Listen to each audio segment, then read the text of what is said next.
On en vient à une autre partie qu'elle appelle la magie des circonstances, qui est de dire qu'on a tendance à vouloir expliquer le succès par quelque chose de simple en fait. C'est plus simple de dire les gens produisent des choses incroyables et sont personnellement exceptionnels, plutôt que de regarder la complexité des choses. Et notamment, c'est le cas quand on va regarder les découvertes scientifiques, quand on va regarder pas mal de choses en fait. Dans le cadre des découvertes scientifiques, c'est se dire toutes les découvertes scientifiques, en fait, elles se basent sur plein d'autres découvertes scientifiques. Et le principe, c'est que chacun apporte sa petite pierre à l'édifice. Et il y a quelqu'un qui va amener une pierre et tout le monde va dire « Oh là là, c'est incroyable, c'est merveilleux, etc. » Et en fait, c'est juste la chance d'avoir apporté la bonne pierre, entre guillemets, quoi. Le soutien des pairs contre le mythe du génie solitaire. Et donc, jusque-là, en fait, tout ce qu'on a montré, que ce soit dans montrer l'aspect génétique n'est pas prédominant, ou encore montrer que le travail ici n'est pas non plus prédominant, c'est qu'en général, c'est l'environnement, quoi. Et l'environnement, ce qu'elle nous dit, c'est que l'environnement, c'est avant tout les autres. Il y a un truc très social qui a un impact sur notre évolution et notre manière d'apprendre. Et ce qu'elle dit, c'est que les récompenses sociales ont un impact scientifiquement documenté. Alors les récompenses sociales, que ce soit des choses de l'ordre de, comme on disait tout à l'heure, être valorisé socialement par ses amis, sa famille, etc. De dire, oh là là, telle personne est très forte, elle sait faire ça aussi. Ou alors des récompenses plus matérielles, entre guillemets, qui sont de... si vous allez dans telle école ou dans tel milieu, vous allez avoir un meilleur travail, etc. quoi. Donc il y a ces études qui ont montré que l'appartenance à un groupe, ça mène à une diminution du stress, et c'est vachement important en fait. C'est-à-dire que si vous avez un groupe de soutien, vous êtes capable d'encaisser des choses plus dures. Notamment, il y a une étude qui a montré chez les singes que si on soumet un singe à un stress qui dure, ça va lui causer une tendance à s'isoler, un manque de motivation et même des ulcères. Et en fait, si on produit la même expérience avec un singe et qu'il est avec d'autres membres d'autres singes et qu'il est dans un groupe, on se rend compte que les effets sont atténués, quoi. Il est entouré de son clan, quoi. Et il y a des études qui ont montré que c'était pareil chez les humains. Alors j'imagine que l'éthique fait que, comme on considère un peu plus les humains, on n'a pas fait les mêmes études jusqu'à provoquer des ulcères. Et si plus de stress, c'est des moins bonnes conditions de santé, etc. Mais c'est aussi moins de stress, ça veut dire plus de performance. Et donc, on arrive à dire que, ce que je disais tout à l'heure avec le sujet de la recherche, c'est que chaque invention dans la recherche, ça repose sur ce qui a été fait avant. C'est-à-dire que si Einstein il fait la relativité restreinte, si je dis pas de bêtises, et ben il peut pas faire ça en fait si y a Newton qui a pas fait les lois de la gravité avant, quoi. Il y a vraiment des choses que il faut qu'il y ait les bases avant de pouvoir aller plus loin, quoi. On peut pas, et si on revient aux maths de tout à l'heure, on peut pas faire les nombres imaginaires si on n'a pas fait les nombres relatifs et si on n'a pas fait les nombres naturels avant, quoi. Et donc il y a vraiment un truc de chacun amène sa petite pierre à l'édifice et on avance, quoi. D'autre part, il y a un autre enjeu qui est le mode fonctionnement même de la recherche, c'est que la recherche c'est un travail collectif.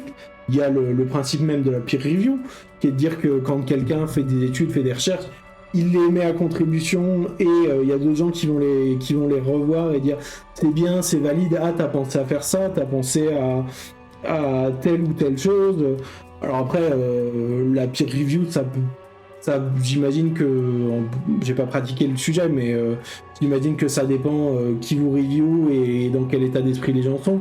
Est-ce que c'est juste corriger et vérifier que vous dites pas de bêtises, ou est-ce que des fois c'est vraiment dans une approche de construire avec vous une réflexion et dire ah ça me fait penser à un truc trop bien, tu devrais regarder telle ou telle chose, etc. quoi. Je pense que encore une fois, hein, ça dépend des personnes, etc. Mais il y a vraiment ce processus de... C'est pas juste une personne toute seule qui a son moment de génie, son eureka, et qui trouve toute seule une nouvelle chose, quoi. C'est là où ça explique aussi le fait que les chercheurs et chercheuses se concentrent dans des universités. C'est-à-dire qu'il y a peu de chercheurs et chercheuses qui sont dans une cabane ou dans une grotte au fin fond de je ne sais où et qui font leurs recherches complètement à part de la société. Et il y a un truc d'avoir des discussions et se créer un truc qui favorise des nouvelles découvertes, quoi. Notamment, il y a un truc, si on regarde Charles Darwin, qui est un scientifique reconnu, hein, on remarque que lui, mais comme d'autres, hein, c'est quelqu'un qui communiquait énormément par lettres. Il avait des relations épistolaires avec plein d'autres chercheurs et chercheuses. Et donc, il est ultra valorisé, mais c'est aussi quelqu'un qui a centralisé, entre guillemets, des savoirs en étant le point de discussion avec plein d'autres gens, quoi. Il a créé, par ces discussions, il a créé un certain réseau de chercheurs et chercheuses. Et c'est aussi ce qui lui a permis de récolter des données pour pouvoir avoir une théorie de l'évolution, en fait. Parce que on se doute bien que c'était juste Charles Darwin tout seul qui parcourt la totalité du globe pour observer des données empiriques. Alors j'ai pas bien en tête les dates, mais à mon avis, le mode de transport, etc., fait que il n'aurait pas eu le temps de faire ça tout seul, quoi. Donc c'est là où le travail collectif, encore une fois, apporte vraiment quelque chose de nouveau.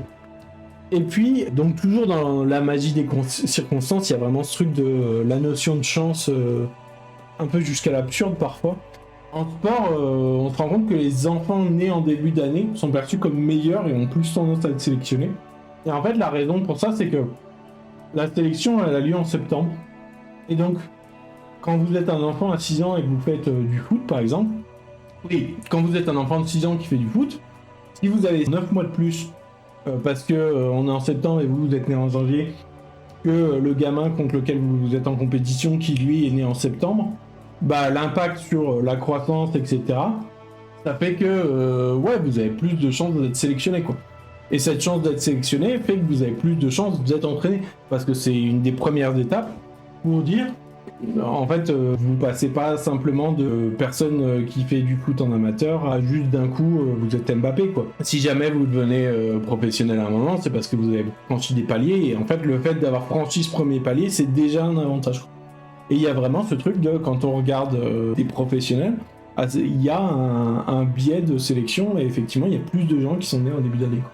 Ça c'est un peu un exemple annexe, mais ça fait partie des choses, la magie des circonstances, un de ces trucs qui sont... il y a des choses qui sont genre de l'ordre du hasard. Et puis il y a aussi des choses, notamment, il y a un troisième chapitre là-dedans qui s'appelle « Pour être jugé intelligente, sois belle mais pas trop », le pretty privilege. Donc est-ce que vous êtes considéré comme beau ou belle, et quel impact ça a sur la perception qu'ont les autres de vous, en fait. Ce qui est dit, c'est dans une étude de 2017, des chercheurs ont examiné les réalisations scolaires de plus de 4500 étudiants, puis ont évalué l'attractivité physique de ces mêmes étudiants sur la base d'une photo d'identité, sur une échelle de 1 très peu attrayant à 10 très attrayant. Les incels originels, quoi, ils notent les gens de 1 à 10, grosse ambiance. Les étudiants ont ensuite été divisés en 3 groupes en fonction de ces évaluations d'attractivité. Inférieur à la moyenne, moyen et supérieur à la moyenne. Les chercheurs ont ensuite comparé les notes des élèves entre les cours suivis dans une salle de classe traditionnelle en face à face et ceux suivis en ligne.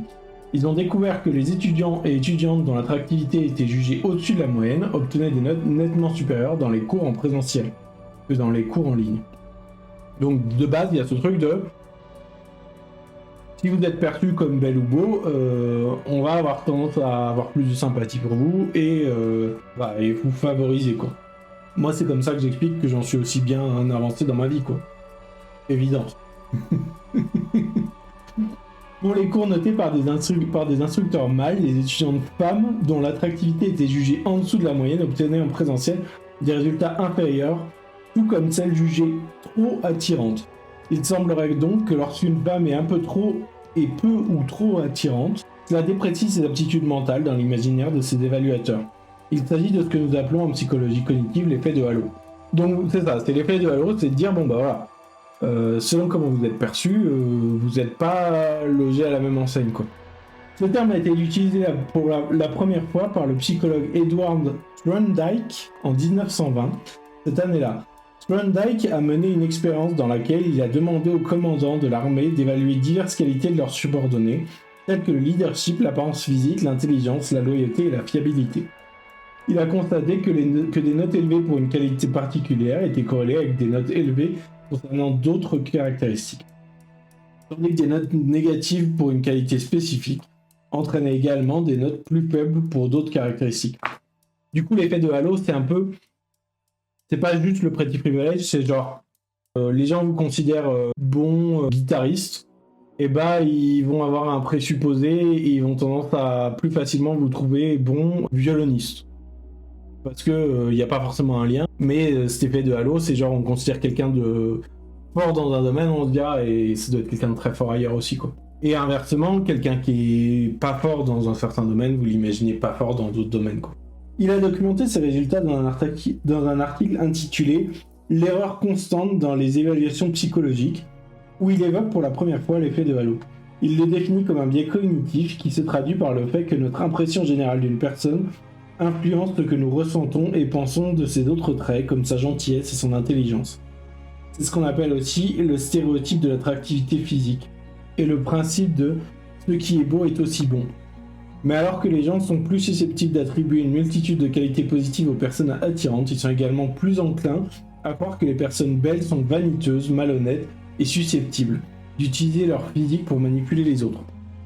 Donc c'est un peu un truc à double tranchant parce qu'il y a aussi ce truc de on va associer des stéréotypes à des personnes selon leur qualité physique, quoi. L'effet de halo peut avoir un impact sur un certain nombre de paramètres du monde réel. Dans le domaine de la justice, une étude a même révélé que les jurés étaient moins susceptibles de croire que les personnes attirantes étaient coupables de comportements criminels. Dans le milieu du travail, l'effet de halo est l'un des biais les plus courants affectant les évaluations des performances. Si un employeur potentiel trouve un candidat attirant ou sympathique, il a davantage tendance à considérer l'individu comme intelligent, compétent et qualifié. Une autre étude a révélé que l'attrait physique a un effet positif non seulement sur la confiance en soi d'une personne, mais également sur son revenu global et son bien-être financier. C'est valable pour tout et tout le monde, mais il y a un truc misogyne en plus qui est là, quoi. Un petit bonus, quoi. Ainsi, l'effet de halo n'est qu'un des nombreux biais qui permettent aux gens de prendre des décisions rapides, mais qui contribuent également aux erreurs de jugement. Malheureusement, savoir que ce biais existe ne suffit pas pour éviter son effet sur nos perceptions, ou sur les perceptions des autres, quant à nos traits. Mais je reviendrai dans le dernier chapitre sur ce que nous pourrions imaginer collectivement pour contrer ces effets. Il révèle en revanche une autre pièce du puzzle des avantages qui peuvent expliquer la réussite d'une personne. On ne devient pas compétent ou compétente car on est attirant ou attirante physiquement, mais une réaction en chaîne peut se produire si on est perçu comme compétent, compétente. Autrement dit, the winner takes it all, le gagnant l'emporte tout. D'une part, il y a cet effet-là, qui est un effet plus ou moins limité, j'imagine que ça dépend de l'évaluateur, l'évaluatrice, mais qui a aussi un enjeu qui va pas toujours être le même. Et qui va aussi pouvoir se cumuler avec le temps, c'est-à-dire que si par effet de halo vous allez rentrer dans une meilleure opportunité d'apprentissage à l'école, vous allez changer il y a un effet de seuil vraiment, quoi. C'est-à-dire que entre aller à l'université et aller dans une université, la différence elle est vraiment impactante sur le long terme, quoi. Et puis ça peut se répéter chaque jour et chaque occasion, quoi. Notamment quand on vient au petit privilège, c'est perçu comme belle ou beau parce qu'encore une fois, la beauté c'est une construction sociale. Ça vous rend pas compétent ou compétente, mais ça vous rend perçu comme compétent ou compétente. Et donc, ça vous donne des meilleures opportunités. Et donc, ça peut créer un cercle vertueux pour des personnes qui ont suffisamment de capacités, mais qui ont aussi suffisamment d'opportunités. Et donc, ce cercle vertueux fait qu'il y a vraiment un petit privilège, notamment, quoi. Elle reparle à nouveau de la recherche et elle parle de ce qu'on appelle la distribution de Pareto. C'est de dire que 1/5 des chercheurs et chercheuses publient 4/5 des publications. Et c'est pareil pour les revenus dans l'art. Donc, par exemple, l'industrie de la musique, 1/5 des musiciens-musiciennes brassent 4/5 de la thune. Dans un monde où tout le monde aurait la même instruction, la même pratique et les mêmes expériences, nous devrions toujours nous attendre à de grandes différences de réussite. C'est en partie la position adoptée par le sociologue Daniel Chambliss dans son étude minutieuse du monde des nageurs de niveau olympique. Chambliss décrit dans ses travaux l'importance des modèles, des dispositifs et des stratégies d'apprentissage dans l'élaboration des compétences des nageurs. Il montre comment un changement dans le cadre et le milieu d'entraînement, par exemple l'intégration dans une nouvelle équipe ou l'arrivée d'un nouvel entraîneur, provoque des modifications notables dans les techniques, la discipline et l'attitude des nageurs. Sans de tels sauts qualitatifs, aucune amélioration majeure n'aura lieu. Le chapitre qui suit vous livrera l'étude des dispositifs d'apprentissage, nous apprend sur l'efficacité pédagogique et l'importance des triomphes humains collectifs. Le neurobiologiste Henri Laborie ne disait pas autre chose quand il écrivait dans Éloge de la fuite. Tant que l'on a ignoré les lois de la gravitation, l'homme a cru qu'il pouvait être libre de voler. Mais comme Icare, il s'est écrasé au sol. Lorsque les lois de la gravitation ont été connues, l'homme a pu aller sur la Lune. Nous allons donc ajouter à la recette des prétendus 10 000 heures de travail tout le bouquet de stratégies et de bonnes techniques qui permettent de rendre la sueur rentable. En fait, avoir conscience de tous ces biais-là, c'est aussi ce qui permet, alors pas d'en échapper complètement, parce que c'est ce qui est dit avant, c'est-à-dire que on peut pas juste le savoir et dire ah bah non, moi je sais que le racisme existe, donc je peux pas être raciste. Mais on a ce truc de potentiellement, c'est une opportunité pour esquiver ça.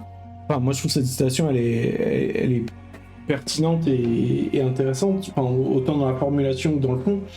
Tant que l'on a ignoré les lois de la gravitation, l'homme a cru qu'il pouvait être libre de voler. Mais comme Icare, il s'est écrasé au sol. Lorsque les lois de la gravitation ont été connues, l'homme a pu aller sur la Lune. Il y a un peu le truc de... Une fois qu'on sait ce qui nous retient, on peut contourner la chose et faire et dépasser un peu notre condition à ce niveau-là, quoi. Suite à ça vient un chapitre qu'elle appelle « Sans technique, un don n'est rien qu'une sale manie ». Et donc dans ce chapitre, elle dit qu'il y a une explosion des performances humaines. Quand on regarde, il y a des musiques qui au XVIIIe siècle qui étaient, on considérait que c'était genre injouable tellement c'était dur, au piano ou au violon. Et puis maintenant, on se rend compte que même des amateurs sont capables de les jouer. C'est pareil quand on regarde les Jeux Olympiques. En 1900, il y avait quelqu'un qui courait le 100 mètres en 11 secondes. Et ça suffisait pour être champion ou championne olympique, quoi.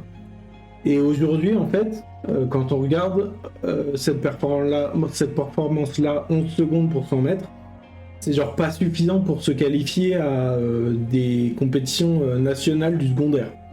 Donc des lycéens en compétition nationale font mieux que les champions olympiques de 1900, quoi. Ça amène le truc de, est-ce que vraiment c'est juste un enjeu de travail ? Encore une fois, est-ce que c'est juste que maintenant on est plus fort et plus malin et on travaille plus ces trucs-là qu'à l'époque, ou est-ce que c'est une autre explication, quoi. Et donc un premier chapitre qui s'appelle « Si beaucoup travaillaient, on devenait riche, les ânes auraient le bas doré », qui est donc une expression pour dire qu'il ne suffit pas de travailler pour être riche, quoi. Enfin, et donc il y a une hypothèse qui est un peu favorisée pour expliquer tous ces trucs-là, c'est que la révolution industrielle, en fait, a amené des améliorations dans l'éducation, dans la nutrition, dans la santé.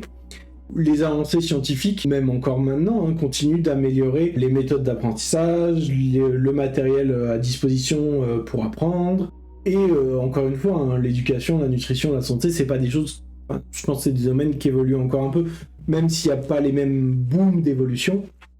Et il y a toujours une évolution qui est toujours en cours, quoi. L'hypothèse, ce serait que ce truc-là, ça a permis d'améliorer les conditions matérielles de vie de tout le monde. Et cette amélioration des conditions de vie fait que, comme on l'a vu avant, quoi, les conditions de vie favorisent des meilleures performances, que ce soit intellectuelles, que ce soit physiques, que ce soit musicales, artistiques, etc., quoi.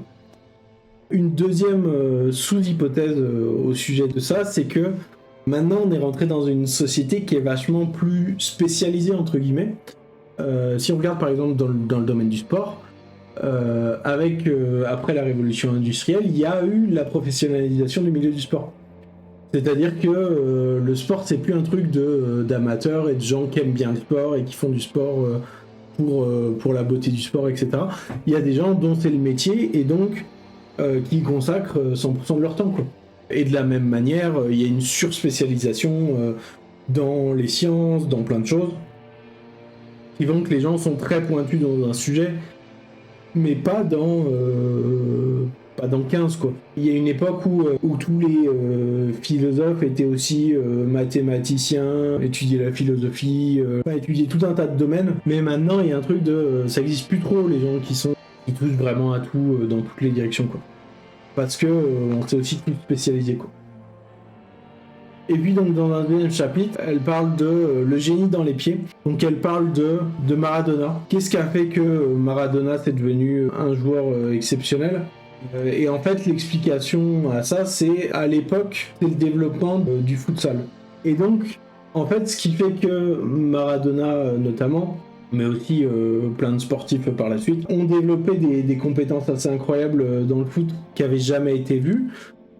C'est qu'ils ont joué dans des nouvelles contraintes, qui étaient les règles du futsal, qui étaient de dire, pour ceux qui ne savent pas ce que c'est que le futsal, c'est genre, vous jouez dans une salle et vous avez le droit de faire rebondir le ballon sur les murs, les terrains sont plus petits, ça repose plus sur dribbler que d'une certaine manière l'endurance qu'il faut pour faire du foot sur des grands terrains de foot classiques, quoi. Ce travail a permis de développer des compétences un peu spécifiques qui ont ouvert des nouvelles branches dans le foot, entre guillemets, et donc des nouvelles manières de pratiquer le foot, qui l'ont rendu très bon, un très très bon joueur pour son époque. De la même manière, si on regarde la peinture, il y a eu une époque réaliste où d'un coup tous les peintres sont devenus très très très très bons pour créer des peintures très réalistes, quoi. Quand on les regarde, on se dit mais c'est presque une photo, quoi. Et en fait, c'est lié à notamment des inventions. À l'époque, il y avait ce qu'on appelle la caméra lucida, qui est un petit dispositif optique qui permet en fait de faire comme du papier calque entre guillemets quand on peint, quoi. En fait, l'idée, c'est de dire, lui, ce qu'il dit, Hegel, c'est sans règle, sans contrainte, c'est le néant où aucune liberté ne peut s'exprimer. Il y a le truc de genre quelqu'un qui apprend que vous savez chanter et qui vous dit ah ouais, chante-moi quelque chose, bah là, vous savez pas quoi chanter. Par contre, on vous dit ah ouais, tu me chanterais ça. En fait, le fait d'avoir un cadre un peu contraint, ça permet de s'épanouir et de s'exprimer, quitte à ce qu'on déborde de ce cadre. Mais notamment, c'est un peu le truc de, quand on regarde Maradona et le futsal, comment en mettant des nouvelles règles qui sont les règles du futsal, on a sublimé un peu la pratique du foot, et on a développé des nouvelles techniques de dribble et une meilleure maîtrise du ballon, etc., qu'ont élevé le foot à un nouveau niveau. Comment le fait de vouloir faire du réalisme, même avec des progrès technologiques comme la caméra lucida, ça a permis aussi de créer des nouvelles techniques de l'ordre de, comme je disais, quoi, de la texture, de la couleur, de machin chose, qui sont, enfin moi j'en parlerai, je suis pas expert en art du tout, donc j'en parlerai pas très bien, mais le réalisme ça se résume pas à juste dire ah bah oui les gens ils ont très bien dessiné, quoi. Quand on change un peu le cadre dans lequel on exerce des choses, et ben on développe des compétences différentes, mais qui permettent aussi parfois de se transcender dans un autre cadre. C'est pour ça que y a un truc de... Moi je me souviens au collège et au lycée, je connaissais du monde qui faisait du tennis, et en badminton c'était des gens qui étaient plus forts que les autres. Parce que c'est pas le même sport, c'est pas juste parce que c'est une raquette, mais c'est juste qu'il y avait cette pratique d'un sport avec des règles et certains trucs qui menaient à des techniques qui étaient similaires et qui étaient assez réutilisable dans le badminton, quoi. On finit cette partie sur le talent dans la sueur, donc le truc de quand on veut on peut, parce que globalement on a un peu débunké dans tous les sens que c'est jamais aussi simple que ça a un impact, mais qu'il y a plein d'autres choses à prendre en compte. Et elle finit sur un truc qu'elle appelle le sac à dos invisible. Elle dit, dans la deuxième partie de ce livre, grosso modo c'est la conclusion de cette partie, quoi. Dans la deuxième partie de ce livre, j'ai montré comment l'héritabilité diminue avec le statut social, économique et culturel des apprenants. La même chose se produit avec l'effort. Vous pouvez avoir les meilleurs gènes et faire les plus grands efforts. Si vous ne le faites pas avec le bon système d'entraînement dans un environnement favorable, vos chances de les faire évoluer vers l'excellence sont rares. Milieu social, milieu culturel, lieu de vie, année et mois de naissance et apparence physique semblent être des critères qui influencent nos trajectoires et la façon dont notre travail sera effectué et jugé. Il faut aussi avoir accès au bon système d'entraînement, ce qui implique parfois de vivre dans la bonne ville, la bonne famille, ou d'avoir le bon professeur ou le bon dispositif d'entraînement. Quand on admire un artiste, un scientifique ou un sportif reconnu, on regarde le produit final et on infère que c'est la conséquence directe du potentiel d'origine ou du travail acharné. Nous ne voyons pas la base géante de l'iceberg, le sac à dos invisible, les avantages cachés, les opportunités et les héritages empilés en leur faveur. Nous choisissons souvent d'admirer le triomphe et la victoire individuelle de la course d'obstacles et l'accès à la réussite, plutôt que de comprendre le chemin sinueux derrière ce que nous voyons. Les circonstances. Bien que travailler dur soit souvent considéré comme le facteur de mérite le plus crucial pour progresser, il n'y a tout simplement pas assez de variation dans le nombre d'heures de travail des individus ou dans l'intensité de l'effort par unité de temps dépensé pour expliquer le niveau très biaisé d'inégalité de réussite. Ceux qui s'imposent gagnants dans une méritocratie compétitive sont redevables de ce que la concurrence obscurcit. La chance de vivre dans une société qui cultive et récompense les talents qu'ils possèdent. Il y a vraiment ce truc de... Moi, je trouve que c'est un truc qu'on a tendance à facilement oublier dans tout ça, et que j'aime bien remettre un peu au centre. C'est vraiment ça, c'est la chance de vivre dans une société qui cultive et récompense les talents qu'ils possèdent. Dans ma situation socio-économique, c'est-à-dire que pendant longtemps, j'ai fait ce travail d'ingénieur en informatique et ça me plaisait et c'était super. Et j'ai déjà eu souvent des débats avec des gens qui me disaient, enfin, il y a des gens qui disent oui, c'est normal que tu sois bien payé parce que ci, parce que ça. Et en réalité, moi, ça me semblait pas si normal, c'est-à-dire que j'ai juste eu la chance d'être bon à quelque chose qui était valorisé socialement et d'être intéressé par quelque chose qui était valorisé socialement. Quand on regarde comment c'est compliqué de, je sais pas moi, d'être prof, d'être chercheur, d'être plein d'autres métiers en fait, qui ont des utilités et des intérêts tout aussi, voire parfois plus intéressants, bah c'est pas aussi valorisé socialement et c'est juste pas de chance entre guillemets quoi. Il y a vraiment cet aspect de quoi qu'il arrive, il y a toujours un facteur chance de c'est un fait, la société valorise telle ou telle chose et c'est tout quoi, parce que les trucs sont pas objectifs en réalité quoi. Pareil quand on parle de pretty privilege, la beauté c'est une notion qui est particulière, qui est propre à chaque société, à chaque environnement, et même s'il y a des traits qui sont reconnus un peu partout, est-ce qu'on fait quelque chose de si objectif que ça non plus quoi. Dans le même genre de choses, si on regarde le sujet de la virilité, à notre époque, c'est très viril et très valorisant d'avoir un énorme pénis. Par contre, à l'époque de la Grèce ancienne, c'était ridicule et ça voulait dire que vous étiez quelqu'un de bête et donc valait mieux socialement avoir un petit pénis quoi. Et vraiment, c'est genre bah, y a rien qui explique l'un ou l'autre en réalité quoi. Quand on observe des gens qui réussissent, transclasses, éminents ou génies, on les compare avec d'autres personnes qui n'ont pas eu les mêmes opportunités. On se demande ce qu'ils ont de plus que les autres, si ce n'est l'effort et le talent naturel, mais sans percevoir le rôle de tous les autres facteurs qui ont rendu leur exploit possible.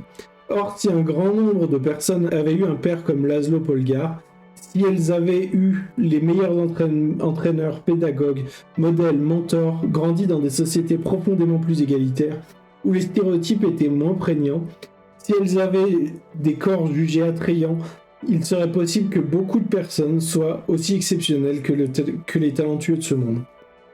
On passe souvent à côté de ce point essentiel quand on regarde des personnalités éminentes. Leur cerveau a été façonné par des expériences et des opportunités que peu de gens accumulent jusqu'à l'âge adulte. Ces personnes ont en effet quelque chose d'inhabituel, non pas dans leur gènes, mais dans leur éducation, leur entourage, l'époque à laquelle elles sont nées et les multiples hasards de leur trajectoire intime. Pour exceller, personne n'échappe à la dictature des circonstances, y compris les transclasses qui semblent pourtant avoir déjoué ces facteurs. Les transclasses sont des cas singuliers, mais ils ne sont pas des cas d'exception. Ils n'échappent pas à leurs circonstances, mais ils les reconfigurent et les combinent autrement, sous l'effet de hasard, d'appétence et de dispositif. Ils impriment un nouveau cours à leur trajectoire singulière, qui s'intègre dans un contexte social et collectif. Ils ne doivent pas pour autant servir à alimenter l'idéal méritocratique, parce que leur réussite n'est pas individuelle mais singulière. En effet, les probabilités réelles d'ascension sociale sont extrêmement minimes. L'illusion du succès potentiel finit par être un piège à mobilité pour les nombreux jeunes aspirants qui investissent des efforts dans la longue poursuite du succès au détriment des voies plus généralistes de mobilité sociale. Comme l'écrit Gérard Bras dans La fabrique des transclasses, il faut se garder de confondre la singularité avec l'individualité et assimiler le transclasse à un héros des temps modernes, fait cavalier seul. La singularité du transclasse peut être collectivement produite, de sorte que l'individu qui change de classe n'est que la partie visible d'un processus social et familial qui le dépasse. Ouvrez les guillemets, il n'y a pas de génie solitaire. Nous allons maintenant explorer comment nos choix et chances de réussir sont influencés par un des critères les plus invisibles à toute observation, nos croyances. Même les transclasses, souvent en fait quand on va regarder de près, c'est des gens effectivement, on peut pas nier, qui ont beaucoup travaillé, qui ont fait beaucoup de choses, mais qui ont eu un soutien indéfectible de la part de leur famille, de leurs amis, ou pas, mais il y a toujours une ou des circonstances plus ou moins visibles qui les ont aussi favorisés. Et en fait, c'est là où chaque parcours de vie est un peu unique et que parler de méritocratie, c'est un peu pour voyer sur la réalité des choses, parce qu'en fait, on peut pas réellement tous avoir une égalité des chances. Quand on regarde même le cas des jumeaux, en fait, assez souvent, on se rend compte que vrai ou faux jumeaux, c'est des gens qui ont une individualité, quoi. Si vous avez un frère jumeau ou une sœur jumelle, vous n'êtes pas la même personne. Peut-être qu'on peut dire que vous êtes la même personne pendant les quelques premiers mois de votre vie, mais très vite vous développez des facteurs différenciants, des opportunités et des choix de vie différents, et au bout d'un moment, il y a une divergence qui est tellement grande que ça n'a plus de sens.